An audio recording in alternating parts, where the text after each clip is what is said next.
yang menjadi renungan untuk kita hari ini. Roma pasal 15 ayat 13. Mari kita baca bersama-sama. 2, 3. Semoga Allah sumber pengharapan memenuhi kamu dengan segala sukacita dan damai sejahtera dalam iman kamu, supaya oleh kekuatan Roh Kudus kamu berlimpah-limpah dalam pengharapan. Haleluya. Sekali lagi saya membaca ayat ini. Semoga Allah sumber pengharapan memenuhi kamu dengan segala sukacita dan damai sejahtera dalam iman kamu, supaya oleh kekuatan Roh Kudus kamu berlimpah-limpah dalam pengharapan. Amin. Di dalam Roh Kudus, kata firman Tuhan, setiap orang percaya mestinya berlimpah-limpah di dalam pengharapan. Puji Tuhan. Saudara jemaat Tuhan yang diberkati oleh Tuhan Yesus Kristus, melalui nats pembacaan pagi hari ini, saya memberikan tema firman Tuhan untuk kita renungkan bersama-sama pagi hari ini, yaitu Allah sumber pengharapan. Dalam dunia yang terus berubah dan sering kali membuat kita gelisah, manusia mudah kehilangan pegangan ketika harapan ditempatkan pada hal-hal yang tidak pasti. Saudara diberkati oleh Tuhan Yesus Kristus. Mengapa demikian? Karena perjalanan hidup kita sebagai pengikut Kristus, tentunya dalam menjalani kehidupan kita hari ke hari, banyak mengalami situasi-situasi yang kadang-kala membuat kita hilang pengharapan, yang kadang-kala membuat kita putus asa di tengah-tengah situasi itu. Hari ini, kebenaran firman Tuhan ini, Paulus menegaskan kepada jemaat di Roma bahwa pengharapan yang pasti datangnya daripada Bapa di sorga, di dalam Yesus Kristus. Namun firman Tuhan mengajak kita kembali untuk menatap kepada Allah sebagai dasar yang tidak pernah goyah, sekalipun dalam situasi yang sulit, yang membuat kita mulai putus asa, hilang harap. Iman kita mungkin sudah mulai goyah di tengah-tengah badai kehidupan ini. Tapi hari ini firman Tuhan mengajak kita semua melalui Rasul Paulus menegaskan kepada jemaat Roma bagaimana kita menatap, memandang kepada Allah yang adalah Tuhan dan Juru Selamat pribadi kita sebagai dasar pengharapan yang tidak pernah goyah oleh apapun. Amin. Jemaat Tuhan yang diberkati oleh Tuhan Yesus Kristus, pengharapan yang berlimpah berasalnya daripada Allah. Dalam kehidupan yang penuh dengan tantangan dan ketidakpastian, pengharapan merupakan penopang jiwa yang paling berharga. Pengharapan kepada Kristus merupakan dasar dari iman kita, harap kita kepada Dia yang adalah Tuhan dan Juru Selamat pribadi kita. Kematian Kristus, pengorbanannya di Kalvari itu merupakan satu-satunya pemberian Allah di dalam putranya, firman yang datang sebagai manusia dalam wujud manusia, datang ke dalam dunia ini memberi sebuah kepastian, yaitu pengharapan akan keselamatan yang kekal kepada setiap orang-orang yang percaya kepada Yesus Kristus. Saudara diberkati oleh Tuhan Yesus Kristus. Ayat ini mengajarkan bahwa Allah sendiri adalah sumber dari pengharapan kita. Sukacita dan damai sejahtera ketika kita hidup dengan iman dan membiarkan Roh Kudus bekerja dalam hati kita. Kita akan dipenuhi dengan pengharapan yang berlimpah-limpah ayat firman Tuhan yang sudah kita baca hari ini mengajak kita semua untuk melihat, memandang kepada Yesus Kristus sebagai Tuhan dan Juru Selamat pribadi kita, bahwa pengharapan sejati bukan berasal dari manusia atau keadaan, melainkan dari Allah sendiri. Sekali lagi, bahwa sumber pengharapan yang pasti itu kita dapat terima bukan dari manusia, bukan dari keadaan dunia ini, tetapi dari Allah Sang Pencipta langit dan bumi. Mengapa Allah sebagai sumber pengharapan? Pertama, saudara, ya, pertama adalah Allah adalah sumber pengharapan sejati. Inilah yang menjadi dasar yang kuat bagi saya dan saudara sebagai orang percaya untuk menaruh harapan kita kepada Dia sebagai Sang Juru Selamat pribadi kita. Dialah Bapa yang turun ke dalam dunia ini dalam wujud manusia ilahi, dalam firman yang utus firman ke dalam dunia ini. Dialah Yesus Kristus itu. Untuk apa? Supaya manusia yang harapannya sudah hilang akan mengalami dan akan memperoleh pengharapan yang sesungguhnya di dalam Kristus. Mungkin selama ini dalam kehidupan kita dalam mengikuti Yesus sebagai Juru Selamat pribadi kita sudah mulai kehilangan arah, karena pengharapan kita sudah mulai tidak ada lagi. Kita sering kecewa dalam kehidupan ini. Dalam mengikuti Tuhan tidaklah mudah, tidaklah segampang kita membola telapak tangan kita, tidak semudah itu. Mungkin selama ini kita berpikir mengikuti Tuhan itu, percaya sama Tuhan itu enak. Ternyata ketika kita mengikuti Tuhan, justru kita menghadapi berbagai macam masalah dalam hidup kita, penderitaan dalam hidup kita. Mengapa demikian? Apakah Tuhan tidak sayang sama kita? Apakah Tuhan tidak memelihara kita? Apakah Tuhan tidak menolong kita? Apakah Tuhan tidak menuntun hidup kita kepada keajaiban-keajaibannya?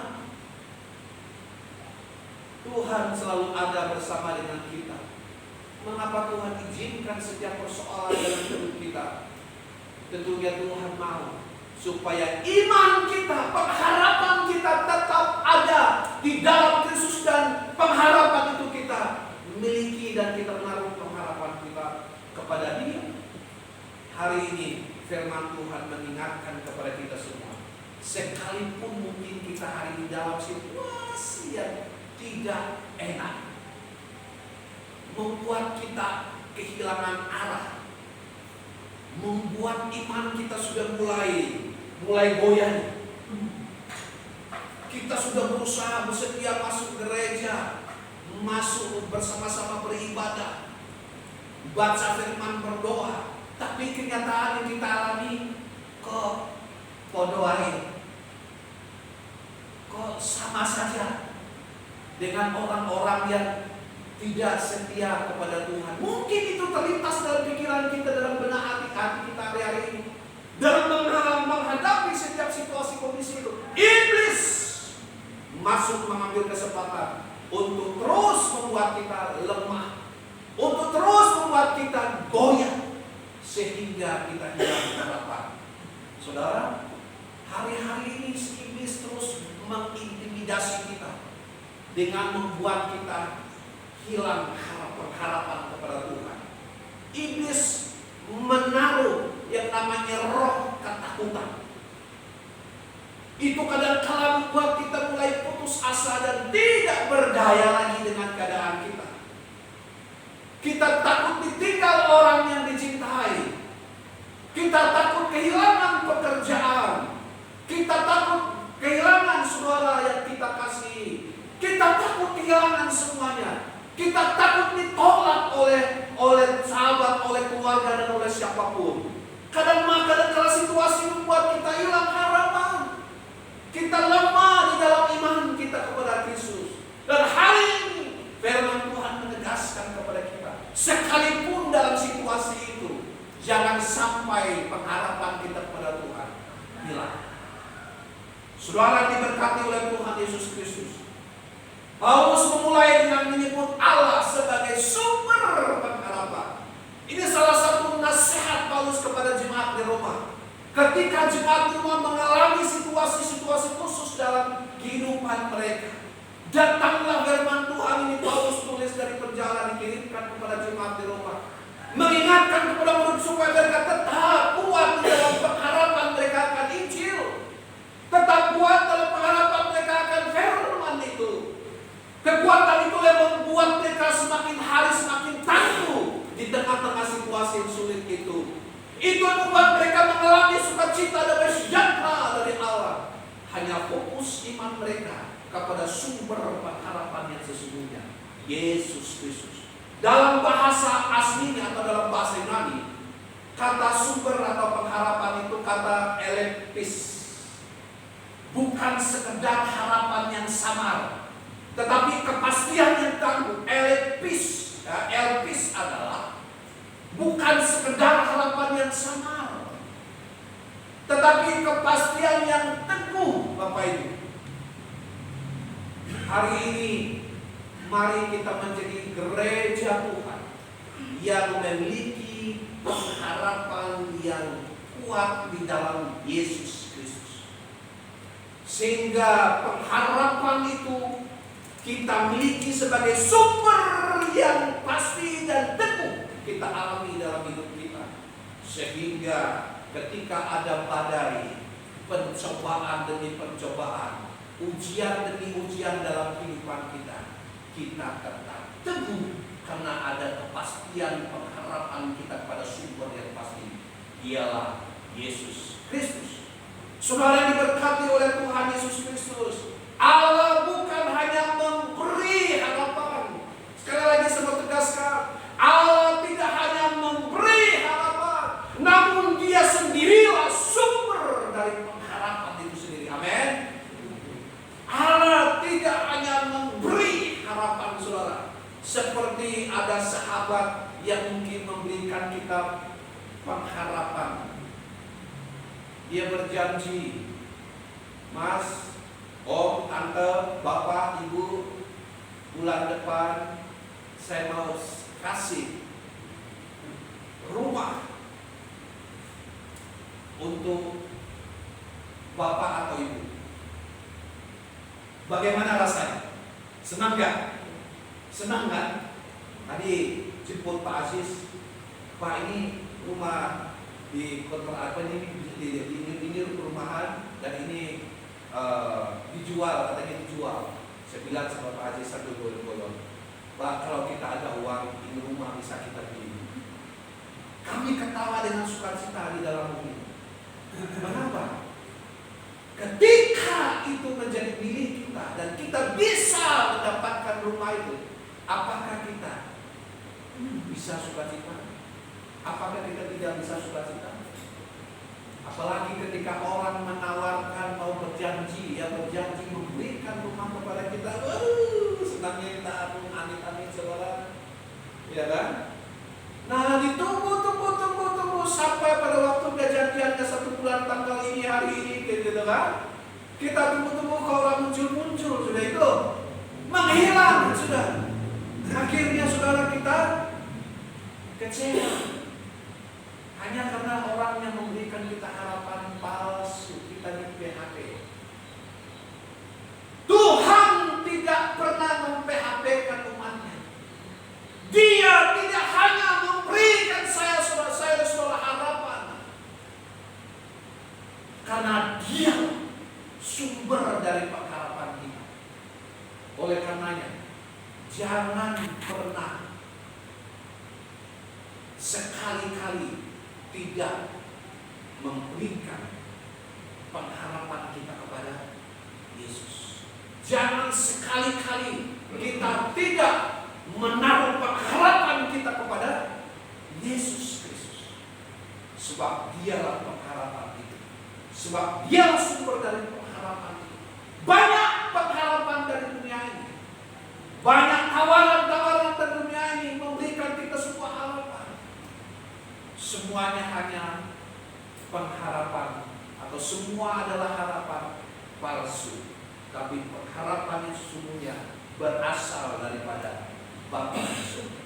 Pengharapan orang percaya bertumpu pada karakter Allah yang setia, Allah yang kita sembah, bukan saja Allah yang memberikan kita keselamatan, pengampunan, tetapi Dia adalah Allah yang sungguh amat setia. Bahkan Dia buktikan itu sampai ke Bukit Kalvari.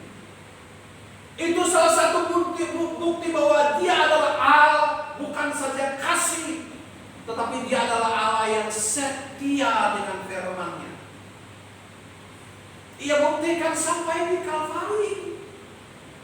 Saya tertarik dengan salah satu lagu kita nyanyikan tadi. Dia buktikan kesetiaannya kepada saya saudara di Bukit Kalvari. Ia disalibkan di sana, di atas Bukit Golgota, disalib itu.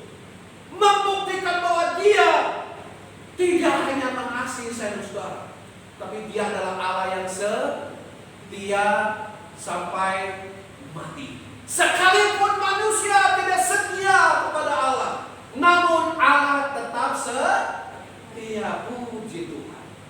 Berapa kali dan berapa banyak kali kita tidak setia kepada Tuhan dalam hidup ini. Selama kita mengikuti Yesus Kristus sebagai Tuhan dan Juru Selamat pribadi kita, berapa lama kita tidak setia? Bahkan ingkar nazir, bahkan ingkar nasib kita, bahkan ingkar janji kita, atau nasar kita kepada Dia. Berapa kali? Banyak. Apakah Tuhan meninggalkan kita? Ya. Apa firman Tuhan katakan? Aku datang ke dalam dunia ini bukan untuk mencari orang benar. Aku datang ke dalam dunia ini mencari orang berdosa. Wow. Saya dan saudara adalah orang yang mencintai Tuhan. Dalam kasih dan kesetiaannya rela berkorban bagi saya dan saudara. Sekalipun kita tidak setia, tapi Dia tetap Allah yang setia dan Dia tidak pernah ingkar janji. Jemaat Tuhan yang diberkati oleh Tuhan Yesus Kristus. Pengharapan orang percaya bertumpu pada karakter Allah yang setia, bukan pada situasi yang mudah berubah. Pengharapan kita tidak hanya kepada Allah, namun kita tetap terus bertaruh harapan kepada Dia.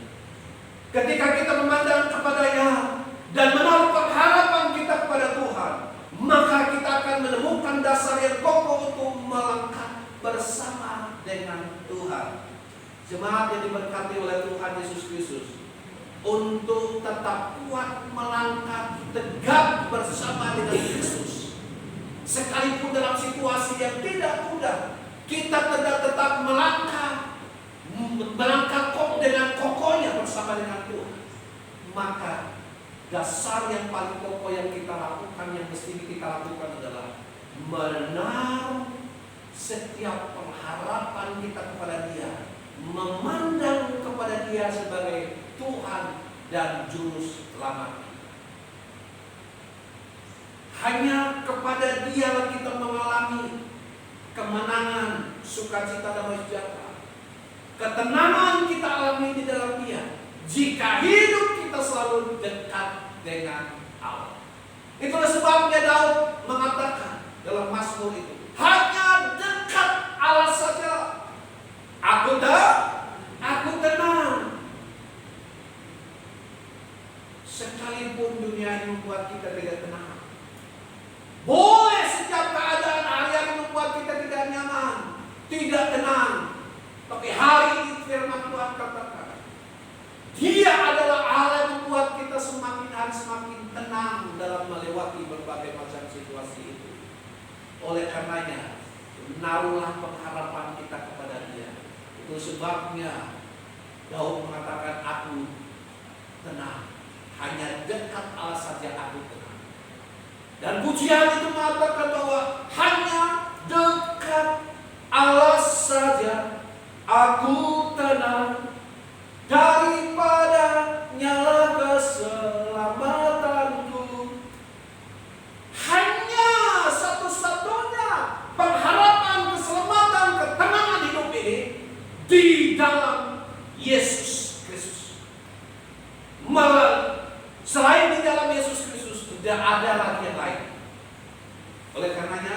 Mari kita menaruh harapan kita pada sumber pengharapan yang sejati.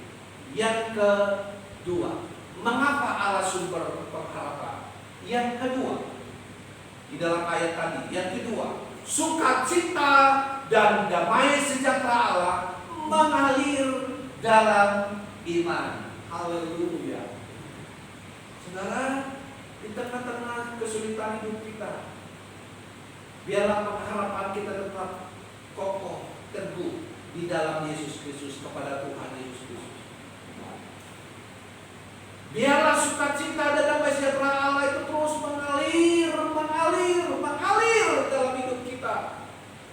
Dan iman kita semakin hari semakin mengalami sukacita dalam berjalan bersama dengan Tuhan. Ketika kita berdoa, Tuhan kuat dan teguhkan iman kami di tengah-tengah situasi yang sulit. Dan itulah sebuah pengharapan kita pada Dia, supaya ketika kita mengalami situasi itu ada sukacita dan damai sejahtera Allah itu mengalir dalam iman kita. Saudara, Paulus pernah mengalami situasi yang tidak baik. Saat Rasul Paulus di penjara, dan saat itulah dia menulis surat ini dan dikirimkan kepada jemaat di Roma. Saudara tahu, di penjara itu tidak nyaman, tidak enak. Wah, begitu banyak beban yang dialami oleh Paulus di dalam penjara. Bisa saja pengharapannya hilang, bisa saja sukacitanya hilang, saudara. Karena begitu berat situasi, kondisi, tekanan, masalah yang dihadapi di dalam penjara. Namun Paulus tidak goyah sedikit pun. Justru di tengah-tengah penjara itu, saudara, dia menaruh pengharapannya kepada Tuhan. Justru di tengah-tengah penjara yang begitu mengancam kondisinya, saudara, dia mengalami sukacita dan damai sejahtera. Imannya semakin kuat, imannya semakin kokoh. Ada sukacita, ada damai sejahtera Allah mengalir dalam kehidupan Paulus. Ini luar biasa, Bapak Ibu. Penting bagi saya dan saudara hari ini mengalami sukacita dan damai sejahtera Allah akan terus mengalir dalam hidup kita. Saat kita mengalami situasi yang sulit dalam hidup kita, jangan pernah sukacita dan damai sejahtera Allah itu hilang. Mari kita tetap percaya bahwa Tuhan yang menguatkan, meneguhkan kita. Ada sukacita dan damai sejahtera Allah yang melampaui segala akal, memenuhi hati dan pikiran kita, untuk kita tetap positif, berpikir positif kepada penyertaan Tuhan, pertolongan Tuhan. Ada sukacita, ada damai sejahtera di dalam Yesus Kristus yang menolong kita. Firman Tuhan berkata bahwa memenuhi kita, saudara, dengan segala sukacita dan damai sejahtera dalam iman kamu, di dalam ayat itu tadi. Iman membuka pintu bagi sukacita. Sukacita di sini mengatakan kara, itu dalam bahasa Yunani-nya, dan damai sejahtera eirene. Kalau sukacita dalam bahasa Inggrisnya apa? Rejoice, ya. Dalam bahasa Yunani-nya kara. Damai sejahtera itu namanya, artinya adalah bahasa Ibrani, bahasa Yunani-nya adalah eirene, yang berasal dari Tuhan. Sukacita, damai sejahtera sesungguhnya bukan berasal dari harta benda, bukan berasal dari dunia ini. Semua fana. Tetapi sukacita dan damai sejahtera sesungguhnya berasal dari Tuhan. Dan sukacita bukan karena kondisi sekitar. Saudara, kadang-kala kita itu mengalami damai sejahtera, sukacita itu karena kondisi sekitar kita. Kadang-kala kondisi sekitar kita itu membuat kita senang, Bapak Ibu, membuat kita happy. Tetapi itu sementara, Bapak Ibu. Kadang-kala kondisi sekitar kita membuat kita ya hidup di dalam sukacita itu akhirnya endingnya saudara sia-sia. Itulah sebabnya kala atau ini yang berasal dari Tuhan itu sungguh-sungguh membuat kita sukacita, membuat kita damai sejahtera. Sekalipun dunia tidak bisa memberikan itu, namun Allah di dalam Yesus Kristus sanggup melakukannya bagi setiap orang yang percaya. Jemaat Tuhan yang diberkati oleh Tuhan Yesus Kristus, ketika iman bertumbuh, hati menjadi stabil, meski badai kehidupan berhembus. Jemaat yang diberkati oleh Tuhan Yesus Kristus, iman mesti kita akan terus bertumbuh di dalam sukacita damai sejahtera. Sukacita damai sejahtera itu akan menumbuhkan iman kita, membuat kita semakin hari semakin bertumbuh di dalam pengharapan yang pasti di dalam Kristus. Sekalipun meskipun badai kehidupan terus berhembus dalam perjalanan hidup ini, tetapi iman yang tetap kokoh di dalam Kristus, yang memiliki sukacita dan damai sejahtera Allah, itu membuat kita semakin hari semakin tahu bahwa kita ada sampai hari ini. Penyertaannya, pertolongannya, dan sukacita damai sejahteranya membuat kita semakin hari memastikan iman kita, hidup kita ada dalam kendali Tuhan, dalam lawatan Dia. Sukacita dan damai sejahtera itu bukan perasaan sesaat. Nah, itu tadi sih. Kadang-kadang situasi, kondisi sekitar kita membuat kita senang, sukacita damai sejahtera. Tapi itu hanya sesaat, saudara. Tetapi anugerah yang mengalir dari hubungan yang benar dengan Allah, sukacita dan damai sejahtera sesungguhnya itu saudara mengalir dalam hidup kita. Itu karena anugerah Allah yang terus mengalir dalam kehidupan kita, dari hubungan kita yang benar dengan Bapa di surga. Oleh karenanya mari kita membangun hubungan yang baik dengan Tuhan. Ketika kita membangun hubungan yang baik dengan Tuhan dan kita terkoneksi baik dengan Tuhan, saudara, dan apa saja yang kita minta dalam nama Bapa, Dia menyediakannya tepat pada waktunya sesuai dengan kairosnya dalam hidup kita. Jika kita tetap tinggal bersama dengan Bapa di surga, firman-Nya tinggal dalam hidup kita dan kita tinggal dalam firman itu, maka kita ada kekuatan baru dalam hidup kita yang membuat kita semakin kuat dan kita akan terus terkoneksi dengan baik dengan Tuhan. Dan itulah yang membuat kita semakin hari mengalami sukacita damai sejahtera dari Allah. Dan iman kita semakin hari semakin kuat. Jemaat Tuhan yang diberkati oleh Tuhan Yesus Kristus, bagaimana kehidupan imanmu hari ini? Apakah kita sedang mengalami stagnan? Karena banyak situasi-situasi membuat sukacita dan sejahtera kita hilang. Tapi hari ini firman Tuhan menegaskan, biarlah iman pengharapan kita semakin kokoh. Karena dari situ kita akan mengalami hadirnya sukacita dan damai sejahtera Allah itu, menguatkan kita hari lepas hari. Yang ketiga atau yang terakhir, bagian dari firman Tuhan ini, mengapa Allah sumber pengharapan kita? Yang ketiga adalah Roh Kudus memampukan kita berlimpah-limpah dalam pengharapan. Roh Kudus memampukan kita berlimpah-limpah hidup dalam pengharapan, saudara. Puji Tuhan. Salah satu fungsi Roh Kudus adalah memberikan kita hidup berlimpah-limpah dalam pengharapan. Roh Kudus tidak hanya menuntun kita kepada jalan kebenaran. Roh Kudus tidak membuat kita hidup di dalam damai sejahtera, menghibur kita, menguatkan kita. Tapi Dia adalah pribadi Bapa itu sendiri yang turun dalam kuasa dan kasih-Nya, membuat kita hari-hari, hidup kita hari-hari berlimpah-limpah dalam pengharapan. Supaya oleh kekuatan Roh Kudus kamu berlimpah-limpah dalam pengharapan, ayat yang kita baca tadi. Kata berlimpah-limpah dalam bahasa Yunani adalah perisio. Artinya menggambarkan sesuatu yang meluap hingga tidak terbendung.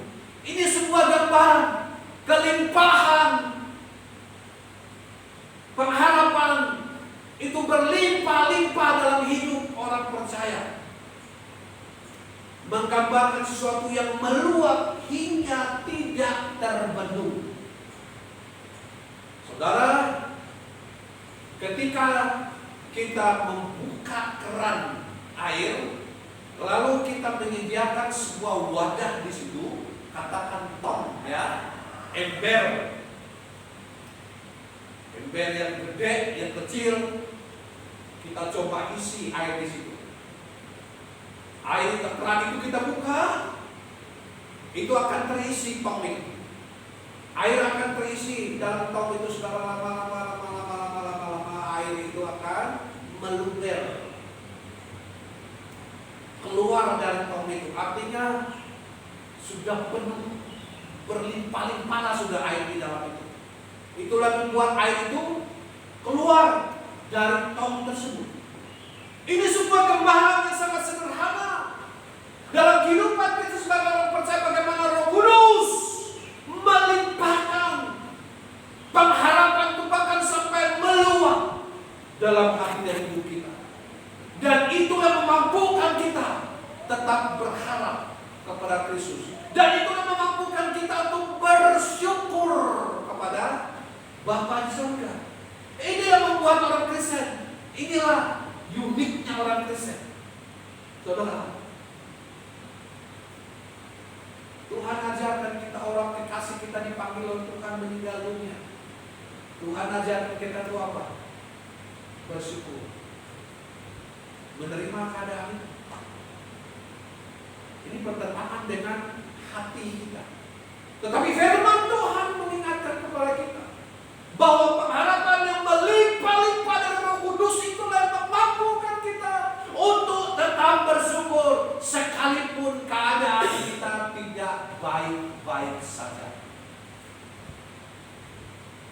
Bagaimana ketika kita kehilangan orang yang kita cintai? Bisa bersyukur? Bisa bersukacita? Ini sulit, ini berat. Tapi Roh Kudus yang menguatkan kita. Tapi Roh Kudus yang menghibur kita, memberi pengharapan yang sejati itu, untuk kita tetap berharap kepada Bapa di surga di dalam ucapan syukur kita padanya. Pengharapan orang percaya tidak bersandar pada kekuatan diri, tetapi karya Roh Kudus yang terus memperbaharui, menguatkan dan meneguhkan hati. Jemaat Tuhan yang diberkati oleh Tuhan Yesus Kristus, pengharapan kita itu tidak bersandar pada kekuatan diri kita, karena kemampuan manusia itu terbatas, Bapak Ibu. Ya, kemampuan manusia itu terbatas adanya. Itulah sebabnya Tuhan mengutuk ketika orang yang mengandalkan dirinya, mengandalkan manusia. Di kitab Yeremia 17 ayat yang kelima itu, terkutuklah orang yang mengandalkan dirinya, yang mengandalkan manusia. Artinya manusia itu terbatas. Namun diberkati orang yang mengandalkan Tuhan, yang menaruh harapan kepada Tuhan, karena dialah sumber satu-satunya pengharapan kita, yaitu melalui Roh Kudus-Nya. Dia memberikan kelimpahan sukacita pengharapan itu dalam hidup kita, sekalipun kita mulai tidak kuat lagi dalam menjalani kehidupan rohani kita. Namun bersyukur kepada Roh Kudus yang adalah utusan Bapa, turun ke dalam kehidupan kita masing-masing untuk membuat kita semakin hari semakin mengalami kelimpahan sukacita, kelimpahan damai sejahtera itu dalam hidup ini. Jemaat Tuhan yang diberkati oleh Tuhan Yesus Kristus, ketika kita merasa lemah, Roh Kuduslah yang membuat pengharapan itu tetap hidup dan terus bertumbuh. Iblis datang untuk mencuri, bahkan membinasakan. Tapi Yesus datang untuk memberikan kita hidup dalam pengharapan. Berbagai macam intimidasi iblis yang membuat kita seringkali tidak kuat dalam ujian, pencobaan. Karena strategi iblis adalah supaya orang percaya tidak menyembah Tuhan, supaya kita tidak menyembah Tuhan, supaya kita tidak memuji-muji Tuhan, supaya kita tidak memuliakan Tuhan. Iblis sangat tidak suka melihat kalau anak-anak Tuhan itu datang beribadah. Sangat tidak suka, saudara. Sangat tidak suka iblis melihat kalau Bapak Ibu udah siapkan diri dari kemarin, sudah berdoa, Tuhan Yesus besok pagi saya bangun, saya itu datang beribadah bersama-sama orang-orang kudus. Wah, iblis itu gemetar dengar doa Bapak Ibu kalau doanya seperti itu. Iblis sangat tidak suka dengar kalau ada orang Kristen itu datang beribadah, datang memuji Tuhan, datang melayani Tuhan. Tidak suka iblis. Itulah sebabnya dia berbagai macam strategi untuk apa? Untuk menghalangi saya saudara dengan berbagai macam intimidasi. Salah satunya dia masukkan strategi yang namanya roh kekhawatiran, roh malas.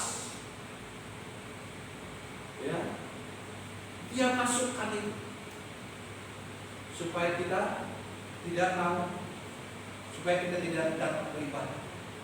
Hari ini saya katakan, Roh Kudus memberikan kita kelimpahan dalam pengharapan sekalipun keadaan kita tidak sesuai dengan harapan kita. Tapi Roh Kuduslah yang menolong kita, menguatkan kita semakin hari semakin terus bertumbuh di dalam pengharapan akan Yesus Kristus yang menguatkan dan menumbuhkan iman kita. Puji Tuhan. Kesimpulan firman Tuhan pagi hari ini, Roma 15 ayat 13 meneguhkan bahwa hidup orang percaya tidak pernah tanpa harapan. Allah sendiri adalah sumber pengharapan itu.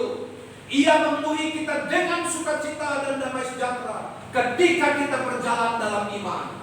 Dan melalui Roh Kudus, harapan itu tidak hanya bertahan tetapi melimpah dalam kita. Dalam setiap musim hidup, pandanglah kepada Allah, sebab di dalam Dia pengharapan tidak pernah habis, saudara. Jemaat Tuhan yang diberkati oleh Tuhan Yesus Kristus, dalam setiap musim hidup, pandanglah kepada Allah, sebab di dalam Dia pengharapan tidak pernah habis. Puji Tuhan. Tuhan Yesus memberkati. Saya minta tim musik untuk maju ke depan.